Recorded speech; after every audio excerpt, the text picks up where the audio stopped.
Scam alert. La blockchain Zenic promet une révolution dans le monde des crypto-monnaies. Mais est-elle vraiment à la hauteur de ses prétentions? Nous avons entrepris de vérifier l'existence réelle de cette blockchain et d'identifier les validateurs authentiques.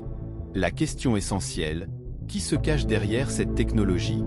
En parallèle, nous nous sommes penchés sur le minage du Zenic, coin à l'aide des hubs Zenic. Ces hubs sont-ils vraiment capables de générer des crypto-monnaies comme promis? Avons-nous vraiment miné un coin ou un token? La technologie et les méthodes employées sont-elles vraiment efficaces? Au-delà des promesses technologiques, quels sont les faits concrets? Nous avons analysé les performances et la crédibilité de la blockchain Zenic. Que avons-nous découvert sur les transactions et les validateurs? De plus, nous explorons comment cette technologie pourrait impacter le marché des crypto-monnaies et ce que cela signifie pour les investisseurs et les utilisateurs. La transparence et la sécurité sont-elles garanties? Préparez-vous à découvrir des révélations surprenantes et à comprendre les véritables enjeux derrière Zenic. La vérité est sur le point d'être dévoilée. Scam alert.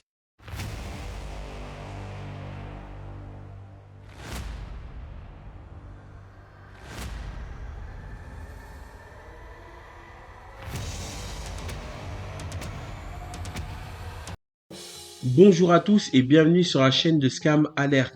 Troisième épisode concernant l'investigation du projet Zenic. Alors tout d'abord, je tenais à vous remercier concernant l'accueil des épisodes. Je suis agréablement surpris de tous les commentaires qu'il y a pu avoir à travers le deuxième épisode, les likes et ainsi de suite. Alors franchement, je m'y attendais pas. Il faut savoir que l'épisode 2 a fait 300 vues, soit 100 vues par jour. C'est énorme. Alors, très important, je vais encore vous solliciter, mais je vais faire comme tous les youtubeurs. Il est très important que vous mettez le maximum de likes.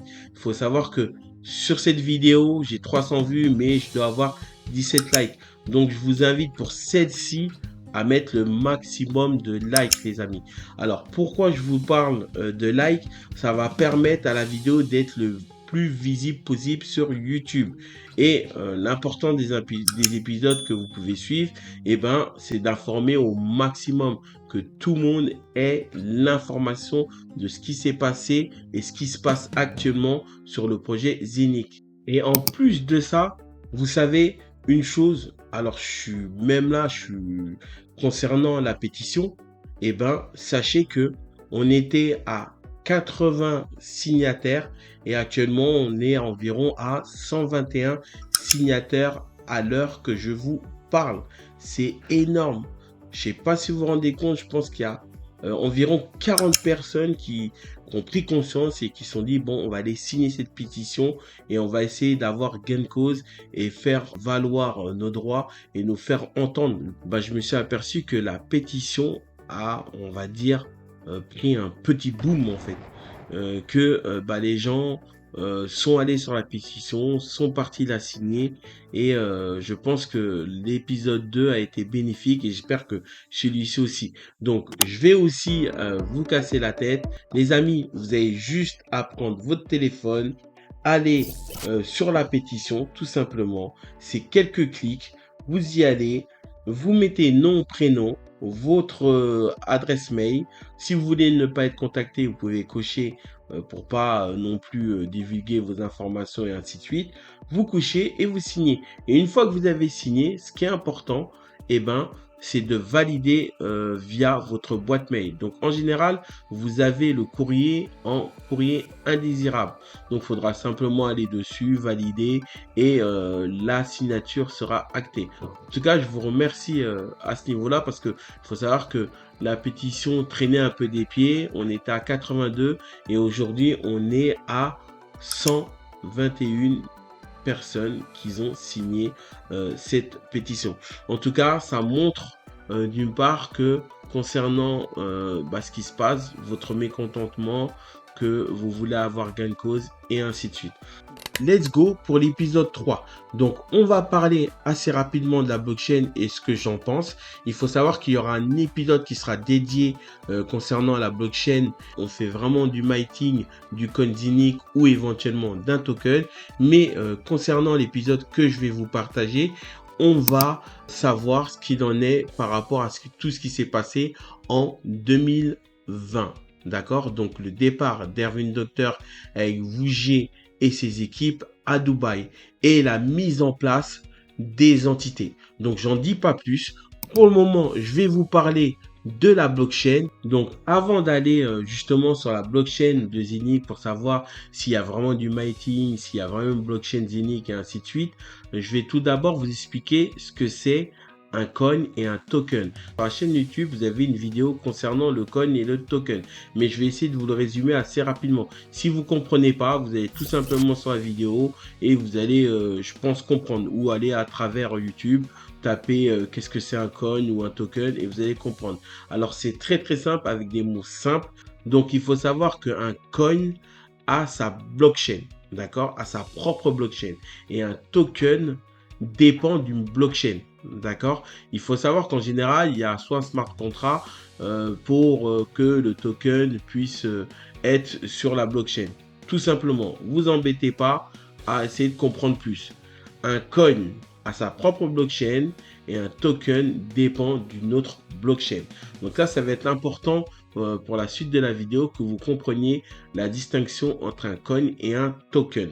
Du coup, pourquoi je reviens sur la blockchain de Zenic, le mining, les tokens et les coins? Quand on est rentré dans le projet de Zenic, on nous a dit qu'on allait miner le code natif de la blockchain de Zenic à travers les masternodes, à travers les hubs virtuels sur le dashboard de Saphir. Et en plus de ça, on nous avait dit qu'il y avait des serveurs qui étaient cachés dans Dubaï pour le mining. Donc, imaginez-vous une minute que tout cela est faux. Les amis, c'est une bombe. Il faut savoir que le protocole des hubs Masternode n'a pas été mis en place par Zenic Technologies, mais par la société Vougier GmbH. Alors, vous les connaissez parce que je vous en ai parlé à travers les épisodes. Pour ceux qui n'ont pas la formation, je vous invite à aller voir les épisodes pour savoir qui sont Vougier. De toute façon, on parlera d'eux parce qu'il faut savoir qu'ils ont un rôle très important pour la mise en place de Zenic Technologies et de Saphir. Alors, du coup, vu qu'on a fait une petite aparté sur Vougier GmbH, et ben on va se rendre sur le site de Juvilis Digital AG parce qu'il y a eu une mise à jour. Donc, je pense que c'est quand même important de vous en parler. Donc, du coup, on va aller directement sur le site de Juvilis en un éclair. Vous allez sur Google et vous tapez Juvilis Digital System et vous allez tomber directement sur le site web. Donc, concernant l'épisode 2, je vous avais évoqué que Juvilis mettait à jour leur site assez régulièrement. Dès qu'ils avaient une information, bah, ils le mettaient directement sur le site pour informer les investisseurs. Alors, on avait parlé d'ailleurs sur l'épisode 2, pour ceux qui l'ont pas vu, je vous invite à aller le voir. La saisie sur Vougier GmbH, eh ben, c'est pas terminé. Parce qu'il faut savoir que non seulement ils sont allés dans les bureaux de Vougier GmbH à Grasse en Autriche, ils ont saisi les voitures, les machines à Bitcoin et compagnie, mais ils devaient saisir l'usine où on crée les masternodes hub de Zenic et de Vougier. D'accord? Donc, du coup, on va aller un peu plus bas. Donc, vous pouvez voir que c'est ce que je vous avais partagé auparavant. Et le site a été mis à jour. Donc, la saisie des actifs prévus dans l'usine de Vougier pour la production de hub dans Grasse en Autriche n'a pas eu lieu en raison du paiement immédiat, les amis. Donc, du coup, ce qui s'est passé, c'est que Juvilis a eu gain de cause et a été payé. Donc, Vougier GmbH a payé. Et très important, donc là, je vous mets une vidéo concernant Zenic où vous voyez les masternodes. Donc à un moment, il y avait un retard. Ils avaient lancé un teaser où on pouvait voir les masternodes avec des employés de Zenic et des t-shirts de Zenic, alors qu'en fait, ça a été fait tout simplement là, en Autriche. Bon, ils l'ont pas forcément évoqué, mais c'est pour vous dire et vous informer que c'est là en fait. Et là, juste ici, vous pouvez apercevoir sur la photo, alors je fais un petit zoom, un gros zoom même, je dis un petit zoom, mais un gros zoom, où vous pouvez apercevoir les masternodes en fait, vous voyez? Donc là, ils ont pris quelques photos pour nous montrer. Et comme je vous ai dit, ce site, il est bien parce que bah, vous voyez ce qui se passe en fait. Et vous voyez bien que c'est bien chez GmbH. Donc là, j'ai fait une petite aparté dessus, mais voilà, c'était pour vous montrer l'information concernant ce qui se passait et les masternodes, vu qu'on est en train d'en parler, du mining et de la blockchain. Donc, c'est vraiment important parce que du coup, le fait est que il y ait un doute ou un climat de suspicion sur la blockchain de Zenix, ça remet tout en question.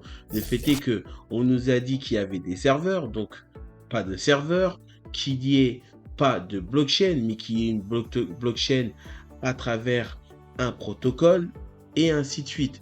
Donc, aujourd'hui, pour savoir ce qu'il en est par rapport à une blockchain, ben, en général, il y a de la transparence. Quand vous allez sur un Explorer, que ce soit Ethereum ou la blockchain de Bitcoin, et ben, vous avez toutes les informations. Sauf que, à la différence que Zenic, il n'y a pas d'informations. On ne sait pas le nombre de la totale supply. Et je vous parle pas des tokens qui ont été listés, wrappés sur le réseau Ethereum ou la BSC. Il faut savoir qu'on a les chiffres dessus parce qu'on voit les smart contracts. Sauf que lorsque le coin est listé, par exemple sur Bitmark, eh ben, on ne connaît pas la supply. On a le chiffre, sauf que quand on se rend sur d'autres échangeurs ou autres, on n'a pas toutes les informations, on ne sait pas le smart contract, on ne voit rien en fait. Et même pour vous dire, même quand on va sur l'Explorer de Zenix, eh ben, on a rien en fait, on connaît pas le consensus, on sait pas quelles règles ils utilisent, éventuellement quel processeur et ainsi de suite. Je vais avoir des informations concernant la blockchain parce qu'il faut savoir qu'il y a des investisseurs qui ont fait la demande auprès de Zenix pour auditer la blockchain et qu'ils ont refusé, mais il y a eu quand même un rapport. Donc, j'espère avoir ce rapport en main pour pouvoir vous le partager sur les épisodes à venir. Mais néanmoins, là, on va lancer l'épisode 3 concernant les entités. Je vous en dis pas plus. Donc, du coup, c'est parti pour l'épisode 3. Juste après l'épisode 3, je vous ferai un petit résumé et je vous rajouterai des informations concernant l'épisode que je vais vous partager. Mais du coup, restez connectés une fois que vous avez vu l'épisode 3 et on se revoit juste après. Donc, let's go. C'est parti pour l'épisode 3. Merci. Bienvenue dans cet épisode 3 de notre investigation sur Zenix. Avant de plonger dans les détails, posons-nous une question cruciale. Comment ces acteurs impliqués dans des scandales financiers peuvent-ils continuer à opérer et attirer des investisseurs sans méfiance dans Zenix? De plus, malgré les poursuites en cours, ils ont mis en place Zenix et Saphir à Dubaï avec l'aide de leurs contacts, sans l'accord de Joueli, alors qu'Ervin Docter était CEO de la filiale Joueli Digital System en parallèle. Il est également important de noter que des poursuites judiciaires sont en cours contre Vougy, Ervin Docter, Peter Skerl, Jean Bolmeyer, Gernot Winter, Roman Philippe et d'autres membres par Joueli Group. Dans les épisodes précédents, nous avons mis en lumière les agissements troublants du CEO de Zenix, Ervin Docter.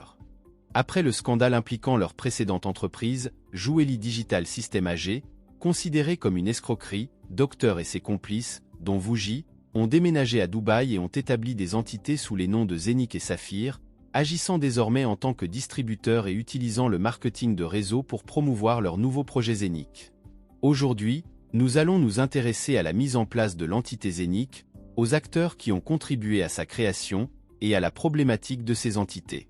C'est à Dubaï que l'histoire de Zenix a débuté en 2020, mais peu savent qu'une autre entité existe également en Suisse.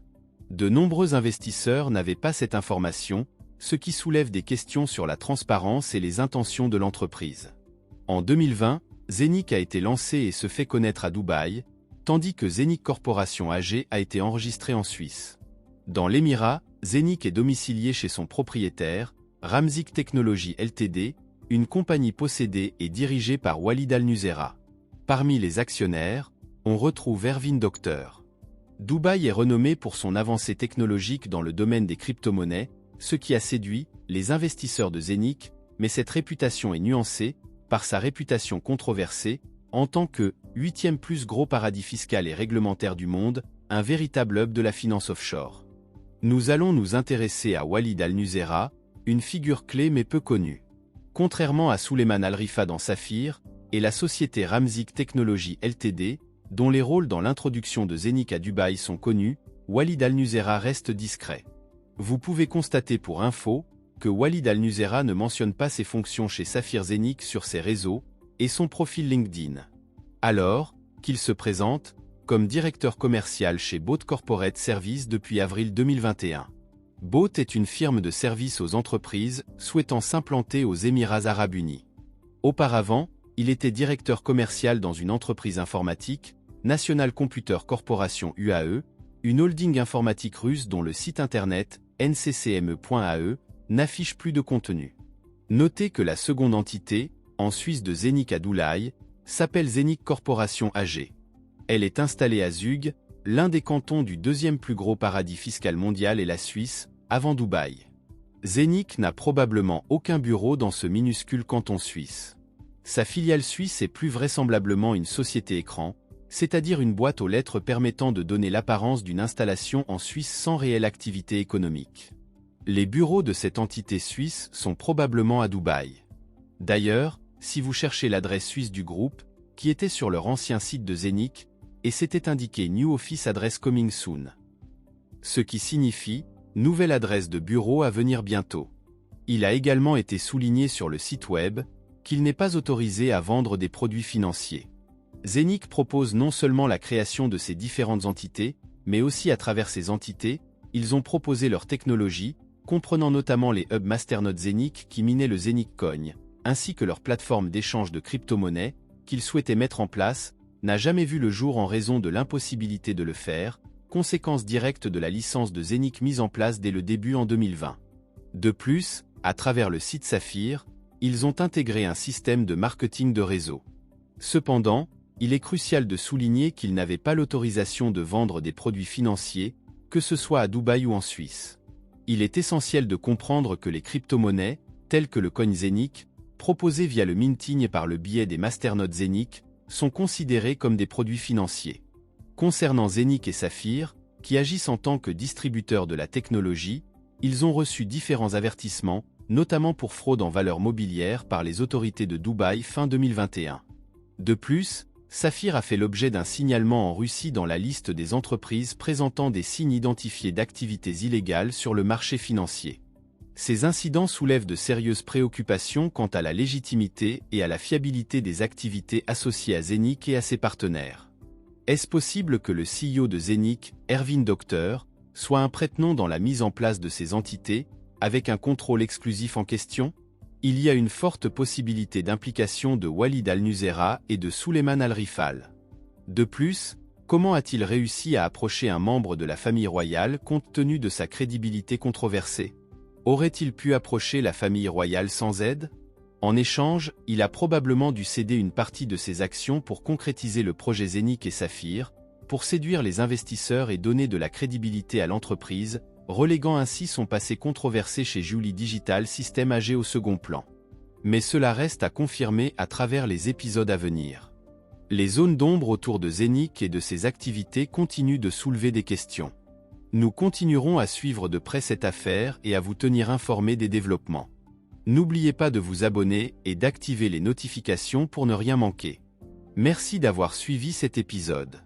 À bientôt pour la suite de notre investigation sur Zenic. Scam alert. Donc, l'épisode 3 touche à sa fin. J'espère que cet épisode vous a plu, que vous avez pu comprendre plein de choses concernant la mise en place des entités de Zenic à Dubaï avec celle de Saphir. Donc, vous avez pu entrevoir et comprendre, j'espère, dans cet épisode que Ervin Docter et Vougier et ses acolytes sont partis à Dubaï, ont pris contact avec Souleiman El-Rifa et Walid Al-Nusera pour mettre en place des Zenic, en sachant que pour la plupart des investisseurs et pour ma part, je ne savais pas qu'il y avait une entité parallèle qui a été mise en place en Suisse, en sachant que la Suisse, malheureusement, donc fait partie des pays listés dans la liste noire des évasions fiscales. Mais bon, voilà, c'est un peu bizarre d'apprendre qu'ils ont mis en place ces entités et surtout le lieu qui est important, d'accord? Donc du coup, il faut savoir pourquoi aussi j'en parle aussi, parce que s'il aurait évoqué, pas écrit tout petit sur le site web en disant qu'ils avaient mis en place une structure en Suisse, les investisseurs auraient forcément poser la question, savoir pourquoi et pour quelles raisons. Donc, aller faire du miting ensuite dans un petit village que vous avez pu voir, Hugh et compagnie. Moi, franchement, j'y crois pas, en sachant que ils avaient déjà rencontré des problèmes avec Jubilis, en sachant que Jubilis, le groupe et le siège se trouvent en Suisse, donc ça n'aurait pas fait forcément bon ménage. Mais sachez que moi je trouve que voilà, ça manque de transparence, comme pour la licence aussi, comme aussi pour le fait est que ils ont exercé pendant 9 mois sans licence, donc ils ont partagé et mis en avant le hub, à savoir aussi qu'ils ont été avertis d'une part parce qu'ils ne devaient pas vendre des produits financiers. Donc le hub en soi est un produit financier, moi je le pense, en sachant que il fait du mining, donc il crée une crypto-monnaie qui est échangeable sur une bourse d'échange. Donc là, c'est un produit financier. Pour moi, c'est clair et net. Donc après, quand vous avez des leaders qui disent justement, bah écoutez, FIR ne vend pas des produits financiers, ok, mais propose de la technologie. Donc ça n'a pas de sens en fait, parce que la plupart des investisseurs sont là pour le produit financier, mais de toute façon, ils ont bien fait les choses, parce que dès que vous rentrez et vous cliquez dans le site, sachez que vous abandonnez vos droits, clairement. C'est clair, vous achetez le produit, c'est un risque financier, ainsi de suite. Mais bon, quand il y a tromperie, c'est autre chose. Ok, donc ne vous dites pas forcément c'est perdu parce que j'ai coché, j'ai accepté les conditions, et voire même je suis allé sur Zera en acceptant la migration, ainsi de suite. À partir du moment que vous avez été trompé, ça c'est encore autre chose. Donc c'est pour ça que j'avais soulevé aussi le problème de la blockchain. Donc en sachant tout ça, ils ont, comme je le disais, pas droit de vente de produits financiers. Je vais vous mettre d'ailleurs une vidéo où justement un leader l'évoque, juste ici. C'est que Saphir est une société qui distribue des produits matériels et des solutions digitales, logicielles, software, des services, ok? Mais Saphir n'est pas une société de services financiers tels que le trading, sur la crypto, l'arbitrage, les robots et tout ça. Saphir ne fait pas ça. Si vous pensez que c'est ça, vous vous êtes trompé. Réajustez vite votre connaissance, parce que Saphir, en fait, distribue des produits de haute technologie de la compagnie Zenic Technologies, et également d'autres services tels que le minting, ok, des autres partenaires de la société. Ok, ça, c'est le premier point. Donc vous voyez le leader, pourquoi il l'évoque, c'est parce qu'il a eu des retours et il savait que en fait, bah ça causait problème.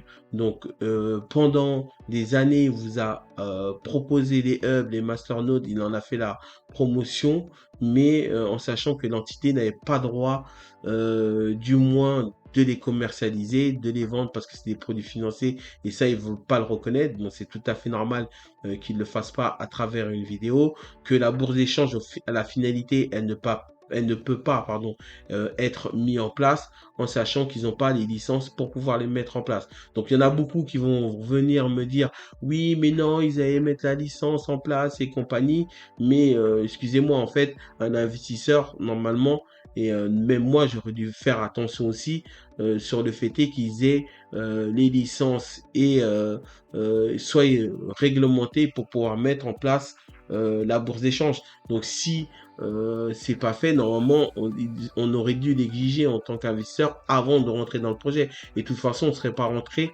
si on aurait eu l'information, parce qu'il faut savoir que même cette information-là, elle était écrite en tout petit sur leur site. Bon, leur site a disparu, mais on voyait que sur internet, de toute façon, vous y allez, vous allez forcément trouver. Je l'ai même partagé. Je vais voir si je le retrouve pour vous le remettre juste en bas, pour que vous voyez le message qui a été mis concernant le fait qu'ils n'ont pas le droit de vendre des produits financiers. Mais tout ça en fait est complexe. C'est-à-dire qu'ils mettent en place des licences, ils en mettent une double en parallèle. Bon, on peut dire ouais, c'est peut-être pour le fun ou je ne sais pas, mais en sachant que ils n'ont pas en fait des autorisations. Donc là, c'est compliqué. Là, franchement, honnêtement, il y a déjà un climat de suspicion sur la base de ce projet, en sachant que tout ce qui s'est passé auparavant. Donc là, ils reviennent, rien n'est carré. Voilà, ils exercent comme ça, c'est super compliqué. En sachant que Saphir, entre-temps, il y a eu un avertissement en Russie pour Ponzi, en fait. Clairement, qu'ils n'avaient pas le droit de vendre des produits financiers.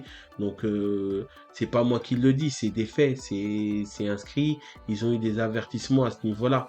Donc, je sais que ça chauffait. Il y avait beaucoup de leaders qui voulaient pas en parler. Moi, je l'ai lancé, je l'ai balancé sur le réseau. De toute façon, ça allait savoir. D'ailleurs, Tupan s'en est servi contre Zénith pour régler leur petite guéguerre. Que j'y crois pas du tout. De toute façon, ça sera des épisodes aussi à venir. Je vous expliquerai un peu ce qu'il en est. Mais pour moi, voilà. Bon, je remets pas forcément en question, mais à partir du moment que quand tout allait bien, bah, que vous étiez payé, bah, c'était cool. Vous posiez pas de questions, vous me remettez pas en question. Et une fois que vous n'êtes pas payé, que vous avez un problème, que vous vous rendez compte qu'il n'y a pas forcément de blockchain, que rien n'est au rendez-vous, et ainsi de suite, bah, vous commencez à cracher sur le projet. Donc voilà, moi je pense que tout ça a été un peu orchestré, mais bon, ça c'est encore autre chose. C'est un avis, il faut que j'apporte des preuves. Comme je vous ai dit, cette vidéo, en fait, elle a titre informatif, d'accord? Donc, vous faites votre avis, vous vous renseignez, vous allez sur Internet. Je vais vous mettre plein de choses en description. Vous allez dessus, vous vérifiez le site, vous assurez que c'est bien la compagnie, ainsi de suite. Et vous faites votre propre avis. Moi, là, le but de ces épisodes, en fait, c'est de vous informer de ce qui s'est passé auparavant. Donc, je ne peux pas réparer les choses. Mais moi, j'ai fait l'erreur en 2020-2021 concernant ce projet. J'avais pas la même analyse, je vous le répète. J'avais pas toutes les infos. J'avais un manque aussi au niveau connaissance blockchain. Et au fur et à mesure, à force d'avoir des problèmes, on s'améliore en fait, on comprend mieux les choses, on voit vite les choses arriver par contre, et ainsi de suite. Donc je vais pas être long, je vais vous laisser sur ce 3e épisode. J'espère vous voir sur le 4e épisode. Alors très important, je vais faire comme au début, les amis, le maximum de likes. Laissez votre commentaire, c'est important parce que sachez que les vidéos sont observées et regardent les commentaires. D'ailleurs, ils étaient intervenus sur une des vidéos, mais qui n'avait rien à voir avec le projet parce qu'ils faisaient la promotion d'un autre projet qui a été mis en place par un des directeurs régionaux, et ils sont affolés. Même le top leader est venu me dire oui, pourquoi tu as balancé le vocal, parce qu'ils avaient manigancé ensemble pour s'accaparer plein de tokens et bah, faire comme d'habitude, vous inviter à venir dans le projet et sortir avec le butin. Voilà, tout simplement. Donc c'est un vocal qui est pour moi explicite. Donc après, chacun l'interprète comme il veut, mais voilà. Alors sachez que du coup, mettez votre like, laissez votre commentaire, allez signer la pétition pour ceux qui ont et qui ressentent envie de faire savoir et ainsi de suite. Bah, je vous invite tout simplement à signer la pétition. Sachez que les adhésions sur l'association arrivent, donc ça va être mis en place, vous serez informés, vous inquiétez pas, à travers la chaîne. C'est pour ça que je vous invite à vous abonner dès qu'il y a une notification, comme ça vous aurez une information, ou vous rendre tout simplement sur le site web de Scam Alert, d'accord, .fr. Donc je vous remercie, je vous laisse et je vous dis à bientôt et je vous remercie. Comme je dis à chaque fois, restez connectés. Merci à tous. Scam alert.